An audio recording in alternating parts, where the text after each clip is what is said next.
Welcome to Whisper Reddit, where we share secrets, confessions, and real-life experiences from all over the world. If you love stories full of emotions, surprises, and meaning, don't forget to subscribe to our channel to never miss out on exciting content. Let's dive into today's story and reflect. What is your story? The story. When I was 13, she was my neighbor and a friend of my parents. We lived on a military base, and she would hire me to do household chores when her husband was away. I mowed the lawn once a week and performed similar tasks. Over time, she started giving me gifts and taking me on outings around town. My parents didn't mind, and over the course of a year, she manipulated me almost every day. But when her husband returned home, I was suddenly ignored. Story 2. When I was 7 years old, I used to visit a friend's house during the summer days. His older sister, who was about 11 years old, would look after us. This was in the 1980s, so we were all latchkey kids. Apparently, something was said to my parents because I was kicked out of the house at the age of 14 and made to live with my grandmother. It was not pleasant or enjoyable or every boy's dream, and it destroyed my ability to connect with girls my own age. I still don't trust people, especially family members and romantic partners. I was curious when she mentioned that I seemed interested in the guy in the movie and even joked about it, saying, "Daddy and I watch this all the time."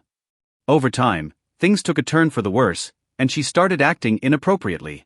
This continued throughout the summer and fall, when she and my friend were both tragically killed in a car accident. For the next 10 years, I found it extremely difficult to form any kind of relationship. Relationships or intimacy with anyone. Story 3 began with a number of nights out drinking with a friend. We ended up meeting some new people, including a girl who was a friend of a friend. She wasn't drinking that night and offered to drive us home when we decided to leave, which seemed like a great alternative to paying for a ride. I ended up drinking too much, and after the night was over, the girl driving asked my friend where she lived. The girl reacted by demanding an address or threatening to drop us off right there after my friend explained that she was supposed to stay at my place because we had made plans in advance. I was completely unconscious in the back seat and unresponsive, so my friend gave an address where she knew she could find a way in. She then tried to get in touch with my roommates, but no one answered, so I woke up the following morning. Story 4. I was a freshman in college when my roommate and a few friends went to a sorority date event. This kind of party requires an invitation from a sorority member to attend, and each member is only allowed to bring one date.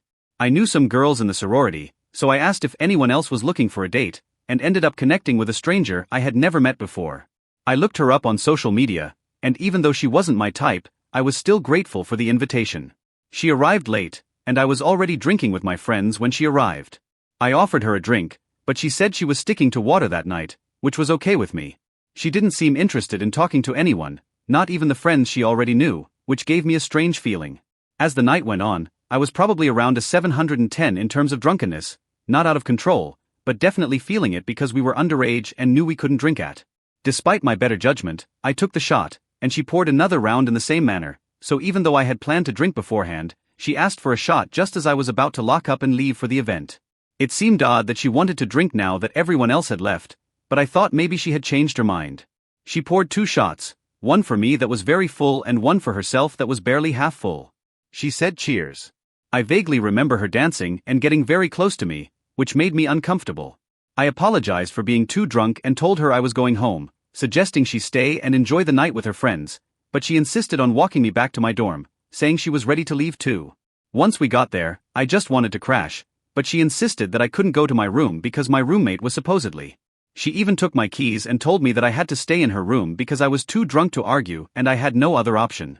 When we arrived at her room, all I wanted to do was sleep, so I crashed on her bed and eventually woke up to her doing something that I didn't feel comfortable with. I was barely conscious of what was happening and tried to tell her to stop, but eventually I was able to push her off and move to her roommate's bed to sleep early the following morning. I discovered my keys snuck out and I feel lucky that I was able to physically leave that situation, but it also made me consider how difficult it must be for others who are unable to do the same thing. Story 5. I had an experience at a party when I was younger that still sticks with me. I was drinking, and there was a girl there who had tried before. When I returned to my room, my roommate wasn't even there, he had gone to his date's place, so everything she said was a lie. She wasn't my type, so I wasn't interested in getting close to her. We were hanging out, and I have vague memories of being in a car with her. At one point, I woke up in my car, confused, knowing that I hadn't had more than 4 or 5 drinks. I was trying to pace myself because I was going to drive home later, but I discovered that she had given me a drink that had been tampered with something added that I didn't know about.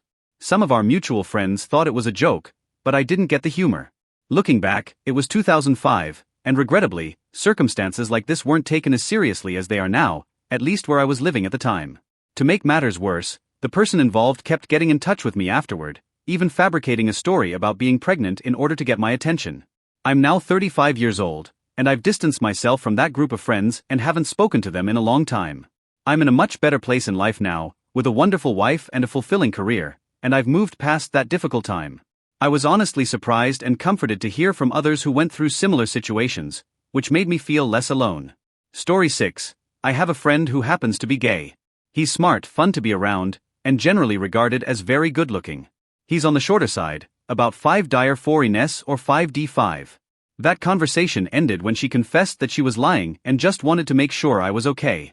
He has such a big personality that you don't really notice, even though I think he occasionally wears lifts. One thing I've only recently noticed is that he seems really nervous around women, especially if they are taller or have a bigger build than he does. When I asked him about it a few times, he dismissed it as nothing major, but eventually he opened up to me about something that had happened to him. He revealed that he had been in a difficult situation at a party where a woman had taken advantage of him. I asked him why he never reported it to the authorities, and he said he didn't think they would take him seriously. From what I understand, he may have tried to get support from the crisis center at his college, but it seems like they didn't offer him the help he needed. Taller and heavier, they made him feel trapped and helpless with the help of a friend. He went upstairs during the party, and that's where the incident happened. The experience obviously left a mark on him, and it explains why he feels so uneasy around certain. When I was about 18 or 20 years old, I was still living with my parents. They went away for the weekend, so I planned to spend it playing games and drinking. On Friday night, a woman in her 40s who was renting an apartment from our neighbors texted me to ask if I wanted to watch a movie. We had spoken a few times before. He doesn't really talk about it much, and I only found out about it because I happened to press him on the subject. It's heartbreaking to think about what he went through and how it still affects his life. I thought it might be nice to have some company when we ran into each other outside, so she came over and brought some wine. As we watched the movie, I grew more and more inebriated, and every time I returned from the bathroom, my glass was filled to overflowing. Suddenly, we were both in the bathtub without our clothes on, and I can't remember if anything happened there, but the next thing I knew, I was in my bed, still naked, and she was sitting on the side. I recall mumbling. She said something like, "I think it's time for you to go home," but she put her hand under the blanket and asked, "Do I really have to leave already?" After which she undressed and climbed on top of me. I felt as though I was in some sort of out-of-body experience, and I hardly remember moving or feeling anything other than the room spinning around me. She then gave me a quick kiss and left, but it wasn't until years later, when I wrote about it in an online thread, that I realized how awkward and incorrect that situation was. Story 8. Ended with us returning to a location to watch movies, smoke some marijuana, and have a few drinks. She was one of the most stunning women I had ever met, and I don't want to rush things. I only remember having one drink before I felt very dizzy and everything went hazy.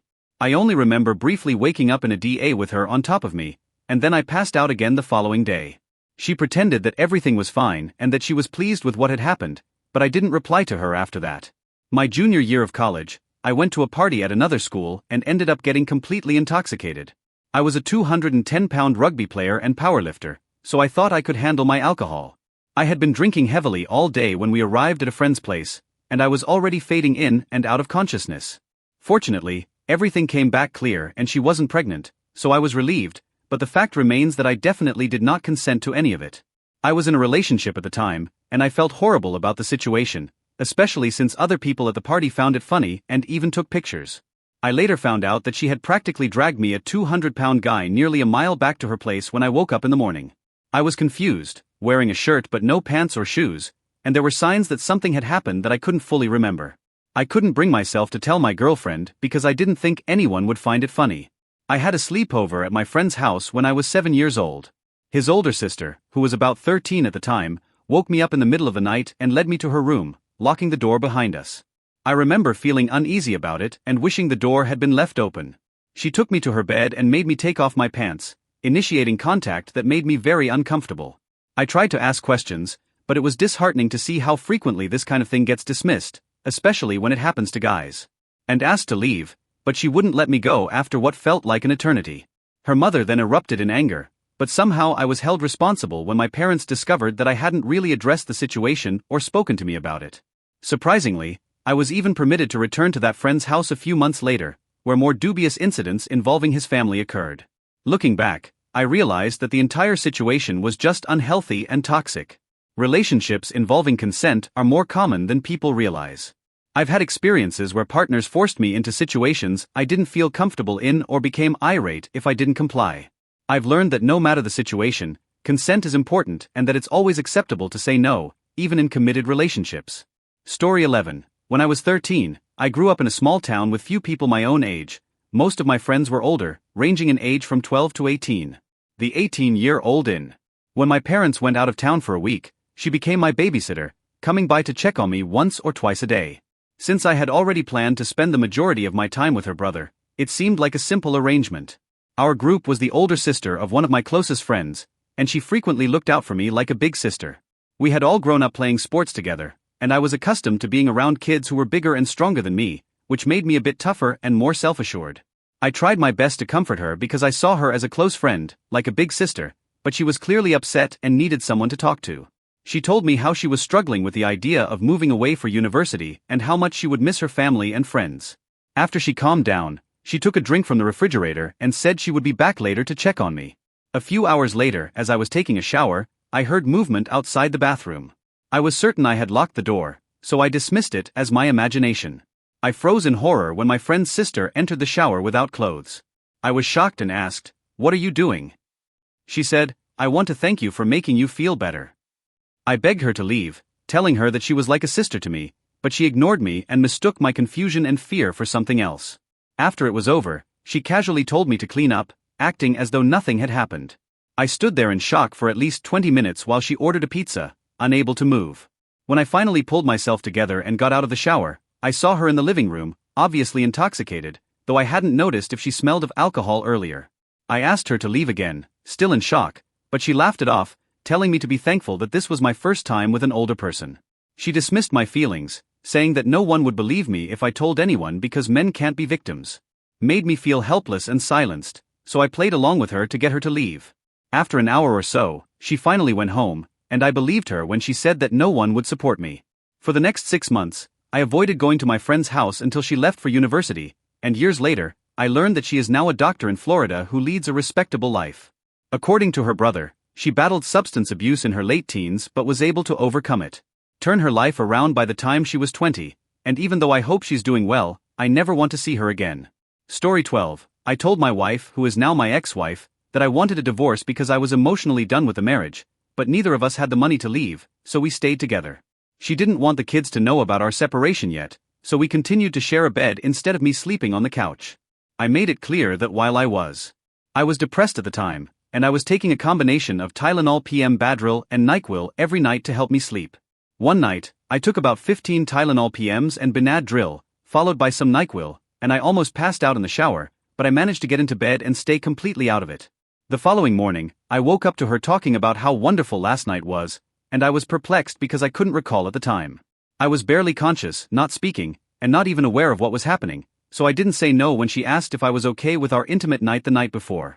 I reminded her that I had already told her that I didn't want that kind of relationship anymore, but she dismissed it, saying that it wasn't a big deal because we were married and that I enjoyed it, so it shouldn't matter. Shortly after that incident, I hit a low point and attempted suicide.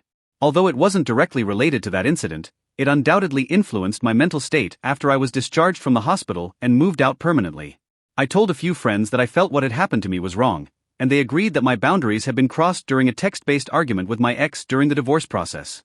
I brought up the incident, but she dismissed it, claiming I was exaggerating and that it wasn't a violation, accusing me of trivializing the experiences of actual victims.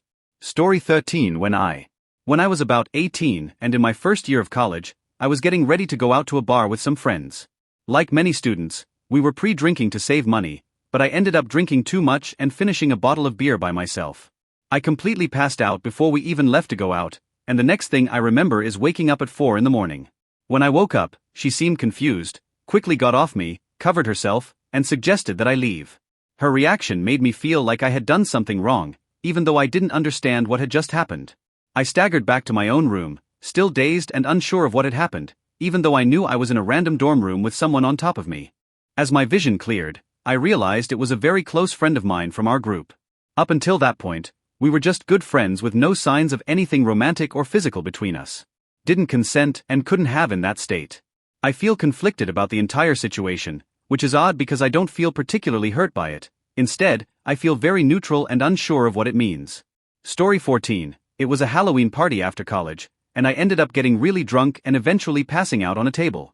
We were at that one friend's house, which always seemed like the ideal location for a never-ending party. I hadn't seen this friend since college, so there were many people. It must have been around 3 or 4 in the morning when I began to realize what was happening. I was still so drunk that I probably couldn't stand if I tried. I felt hands on my chest, gently massaging me, and as I started to come to, I realized that someone had been touching me for a while. I tried to roll over, but whoever it was rolled me back onto my back, and then I felt someone start to unzip. I didn't know because I had a decent job by then, so I bought a lot of the alcohol and drank more than my fair share. I mumbled something like, "No, I'm too drunk," but I was still dazed and couldn't fully understand what was happening. I remember feeling panicked when someone ignored me and went on, and I felt them climb on top of me. I tried to push them off, but I was too drunk to do so successfully. I heard a voice say, "It's okay, I'm going to take care of everything," and I realized it was a woman. She persisted despite my attempts to stop, knowing that we weren't wearing any protection, and I was trying to. Story 15 is about my wife's friend who was at a party, and a girl seemed to be following him around all night. He tried to enjoy the party and had quite a bit to drink, but when she was done, she left me there without even covering me up or pulling my pants back up. The following morning, I woke up alone, still in shock over what had happened. It was a confusing and disorienting experience that I still find difficult to make sense of. When he woke up at 4 in the morning to find the same girl from earlier on top of him, he pushed her off and created a commotion that woke up the entire house. Without hesitation, he called the police, and while they were waiting, she stood there laughing as if it were all a joke. When the police arrived, the girl claimed that he had assaulted her, but she was unaware that he is openly gay, and everyone at the party knew it. The entire house confirmed that he was not interested in women, so she was. She was arrested, but it turned out that she became pregnant. She served time, and after the baby was born, he took full custody of him. It has been 9 years since then, and he is still raising his son lovingly and caringly while also receiving child support from her. Story 16. When I was 8 years old, I went through a really trying time. My older stepsister, who was then around 15 or 16, mistreated and hurt me. This continued for almost a year, during which time I attempted to inform my parents about what was going on, but one night when we were staying at my great-grandmother's house, I couldn't keep it to myself any longer and woke her up in the middle of the night to tell her everything I was going through. She was the first person who truly believed me and took my situation seriously, and because of her, my stepsister was held accountable for her actions and ended up spending about 8 months in juvenile detention. They didn't believe me and even laughed it off as if it were nothing, which made the experience even more painful and isolating. My relationship with my mother is still strained because of everything that happened and the way she responded when I needed her most. It took years of therapy and a lot of support to work through the pain and trauma of those experiences, but it was a long journey to get here. Story 17. At the time, I was devoutly Mormon and dating a girlfriend who was not, and she wanted to move out.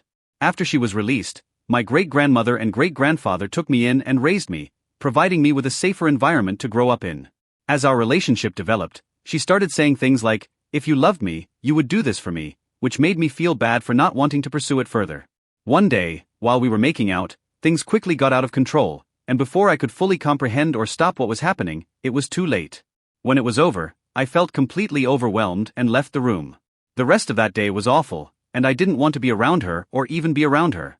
Even though I still struggle with intimacy and trust because of that experience, I'm grateful to have a wonderful partner now who is understanding and has been a huge positive influence in my life. Story 18. When I was about 18, I lived on my own and had been talking to a girl online. It took me a long time to work through the feelings of guilt because I felt like I had let my family, church community, and beliefs down. I felt like I had let them down. When the day finally arrived, she looked very different from how she had described herself. Despite my initial surprise, we had a good conversation and got along well. I knew where things were headed and I wasn't comfortable with it, but I tried to avoid any conflict as the night went on. After talking about spending some time together for years, we finally decided to meet up in person.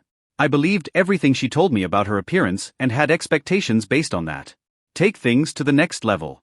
I tried to comply at first, reminding myself of the agreements we had made during our conversations, but eventually I was unable to do so.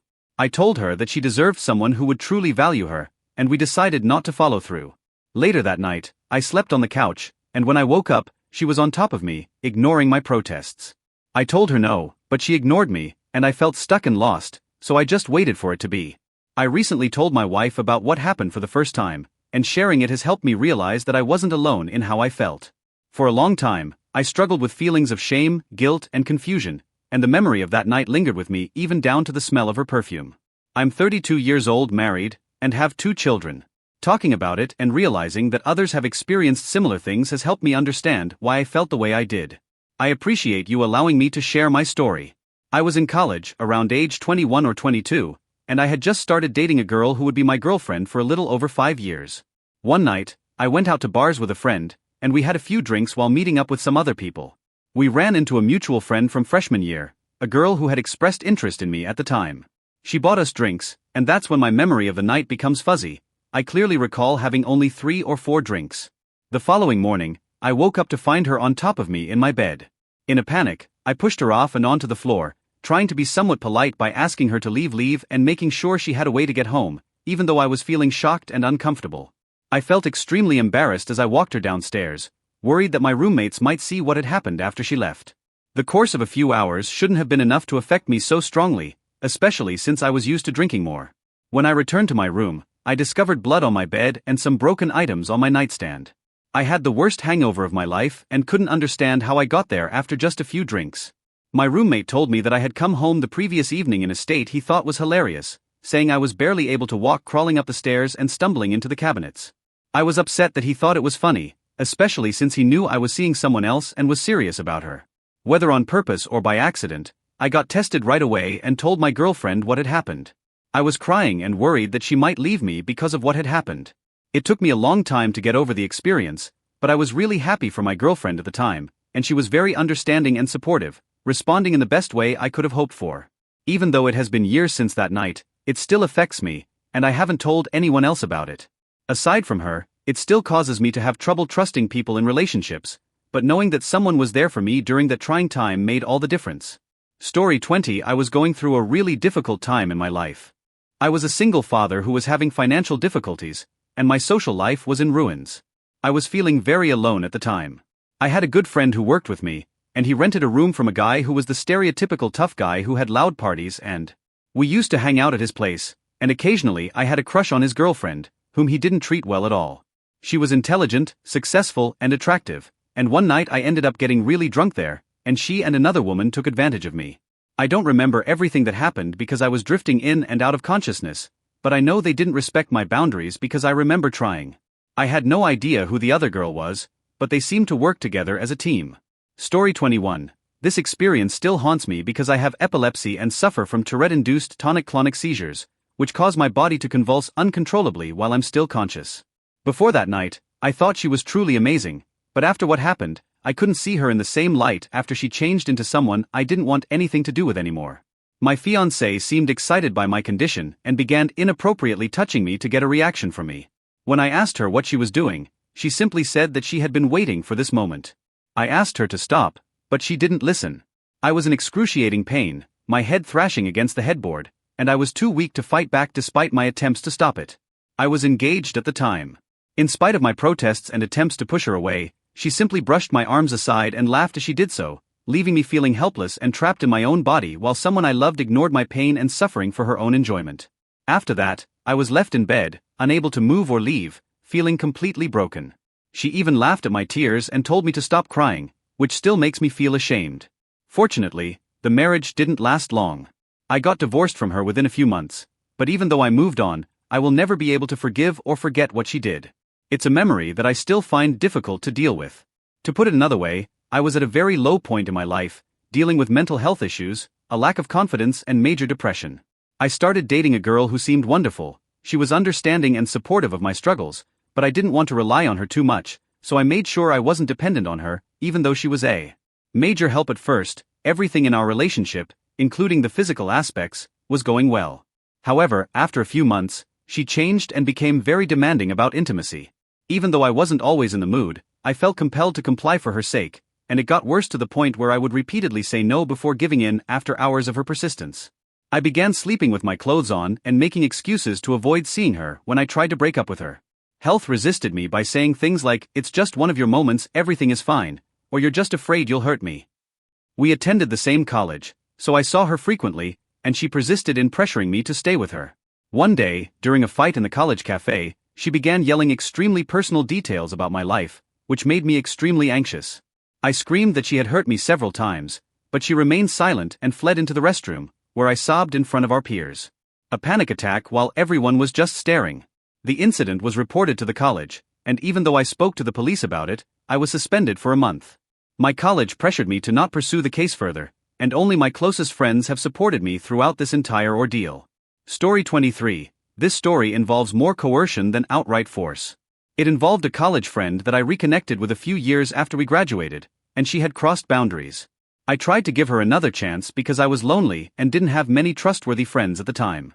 One night, we were drinking together at my apartment, or at least I thought we were, and the next morning I realized her glass was still full while I had almost finished a whole bottle of wine by myself. This is why I had distanced myself from her after once waking up to find her in my bed in her underwear when she was supposed to be sleeping downstairs when we connected. The following day, I felt uneasy, but I couldn't figure out why until I spoke to a friend who told me that what happened sounded like coercion. It took me a long time to come to terms with it, especially since it didn't feel as violent or clear-cut as other experiences, but I finally realized that the only reason was because I was lonely and thought maybe this was okay. She kept asking to take things further, and I repeatedly said no, but she persisted until I gave in. Story 24. After high school, I moved into a house with a group of friends. We decided to forego college and rented a large space where we hosted many parties. One night after drinking heavily, I went to bed early to crash a party. I went along with it because I felt like I had no other option. What made it even harder to process was that I had already gone through a traumatic experience when I was 15, so having something like this happen again in my own space was difficult to deal with. I'm still working through it in therapy years later. I had vague memories of her climbing into bed with me, but I woke up to find her on top of me. At first, I was shocked, but I also felt a confused mix of emotions because I thought I might be into dominant women at the time, but that thought quickly faded as I tried to push her off and she wouldn't stop, so I had to physically force her off. The girl who was at the party came into my room and said she needed to hide out because someone was making her uncomfortable. I was half asleep when she said she needed to get comfortable because someone was making her uncomfortable of me and then ejected her from my room. It wasn't until the following day that I realized how serious the situation was. I had been taken advantage of by someone who appeared determined to use me. Later, she began spreading rumors that I had hurt her, but luckily, everyone at the party knew me well enough to know she wasn't telling the truth. The incident really got to me. I had my door locked and had my health checked, but I thought no one would take me to the police. I'm not sure how many people will see this, but I've been looking for a way to share this for a while. Story 25. As a man reporting this kind of situation, my friends made fun of it, but it left a lasting impact that took time to process. It all started with my ex-girlfriend. We started out as casual partners, so the focus was mostly on the physical side of things. A few months in, I told her that I was beginning to feel something for her. At first, she seemed hesitant and nearly ended things, but the following day she decided that we should formally start dating.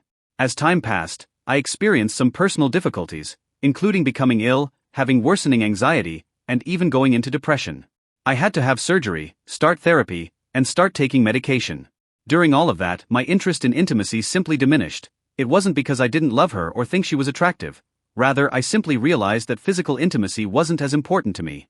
I told her this, but she didn't take it seriously and became every other night, she would start drinking and try to get me to join her specifically so we could be intimate. Since I don't drink much, I usually say no or only have one drink at most, but whenever she did have a little to drink, she would start forcing herself on me, kissing me and touching me in ways I didn't feel comfortable with. No matter how many times I told her no, she wouldn't stop until I physically got up and pulled away. This was one of the most direct ways she used manipulation to get what she wanted. Sometimes it wasn't just the alcohol. Sometimes, while we were in the shower, she would start things without asking, even though I would tell her I wasn't in the mood. It was like I couldn't get out of it, and I began to feel like my own home wasn't a safe place anymore because of the stigma that says men should always be okay with it. Those nights frequently ended with her crying, and I had to comfort her while she asked why I didn't find her attractive or love her anymore. I hope sharing this here helps, even if only a little, and maybe it will help others realize that their feelings are valid no matter what society might say. Story 26. I was at a party with some new friends who were all 18 and for the most part, it was their first time drinking. I'd been to a lot of parties before, so I could tell that these are the main details and moments that stand out. There are many more details and moments that shape my experience, but those are the main ones that stand out. Around 10:30 p.m., the party host and I were the only ones who appeared to be somewhat in control of the situation. Everyone else was totally lost. A friend came outside, sat on top of me, and began making out with me. I was hesitant at first because I knew that since we were both intoxicated, it wasn't appropriate, but eventually I gave in and we shared a brief kiss.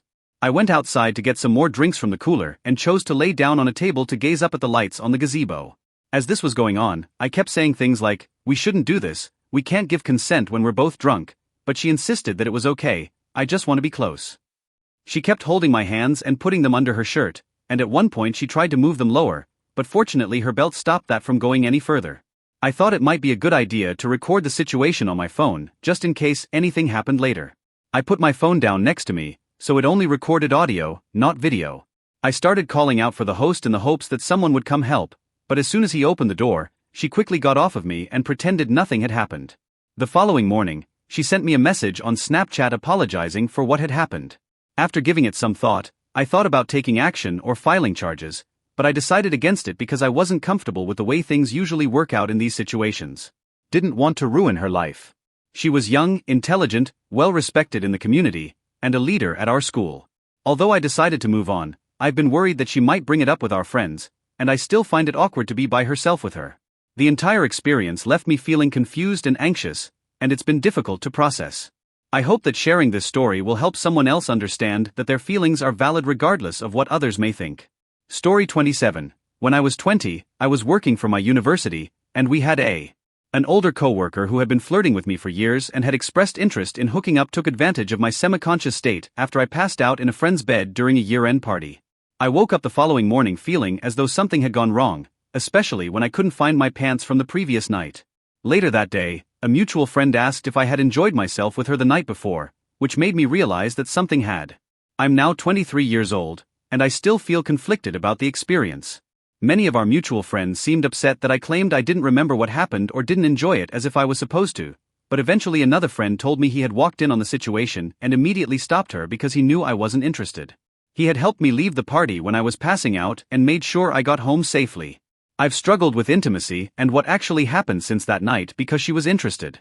I never really thought it was a serious violation because I knew she didn't have any malicious intent, but I do wish I hadn't been put in that situation or that I could have clearly said no. It's left me feeling strange and uncomfortable, and I haven't really talked about it much since. I'm thankful for my friend who stepped in that night and for my current girlfriend who has been really supportive and. Story 28. This experience happened twice with the same person, my girlfriend at the time. We were both still getting used to drinking, so one night we went out to a few bars and ended up back at her parents' house pretty late. We kissed for a while, but eventually I told her I needed to sleep and passed out on the couch. I woke up at 4:30 a.m. We went to Chicago for her birthday, which was my first time in a big city, and I was stressed out after visiting a few bars. We returned to the hotel because her feet hurt from her shoes, even though I had a slight buzz. Years later we went to Chicago for her birthday, and because I was young and didn't know what to make of it, I snuck out the back door, went home, showered, and tried to push the whole thing to the back of my mind. We dated for a few more months after that, but I couldn't stop thinking about that night and it made me start to distance myself from her eventually when we broke up. She kept trying to start something in the room, but I kept saying no because she wasn't in the right frame of mind and I was tired. Despite my protests, she didn't stop. She waited until I was falling asleep and then she took control of the situation without my consent. I felt really livid, and it made for a very quiet and tense drive home. The pandemic hit just as I was beginning to get back on my feet and feel ready to try dating, and it set me back all over again. Now I struggle with using dating apps and occasionally feel alone, wondering if I'll ever fully get over what happened. She was told that what she did was not okay and that she should never treat anyone that way.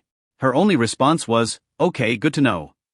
She tried to start an intimate relationship when she came over one evening, but since we were unprotected, I told her we couldn't go that far.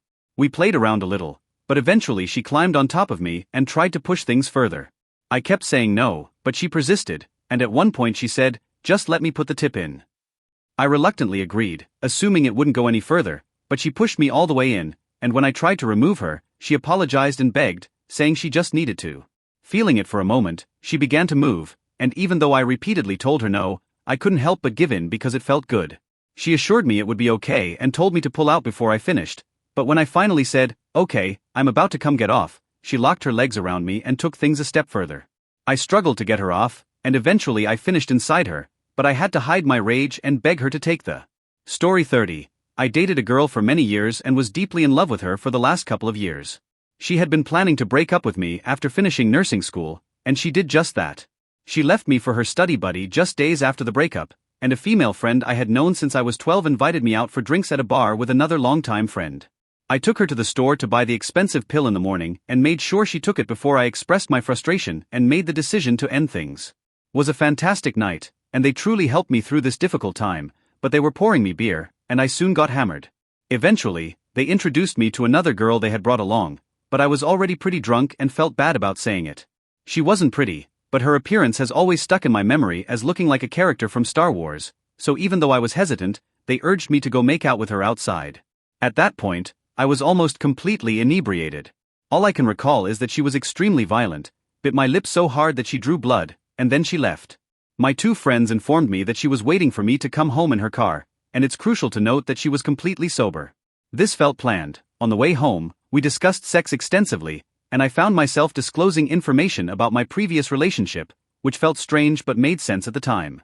When we got to my apartment, I unexpectedly found myself in the back seat of her car, and before I knew it, she was giving me a. Then she leaned back, opened her legs, and attempted to drag me into having oral sex with her. I usually like to do the same, but I didn't think she was attractive, so when I objected, she pushed me back on the seat and started riding me. I was upset with myself for being aroused, but she didn't listen, so I shoved her off, got out of the car, and ran to my apartment, washing myself with shampoo, soap, rubbing alcohol, and anything I could find while crying. Story 31. I had been dating a girl for a few weeks, and because she lived a little far away, it took some time for us to get to the third date. One night, she stayed over at my place and brought some vodka with her, and she ended up drinking significantly more than I did. I felt completely betrayed by two of my oldest friends for putting me in that situation, and to make things worse, I later found out I had chlamydia from her.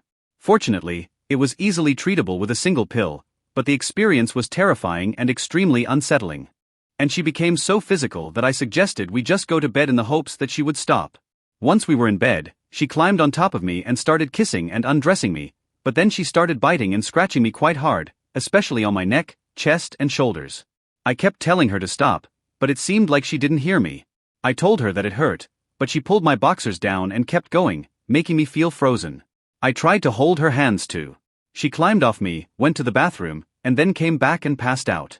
In the aftermath, I told myself it was just a misunderstanding and continued dating her for more than a year, but nothing physical like that happened again. Our relationship turned abusive and manipulative, and it ended when she met someone else and started dating them. I honestly can't remember if I finished or not, but the memory of her strong vodka breath is still vivid in my mind.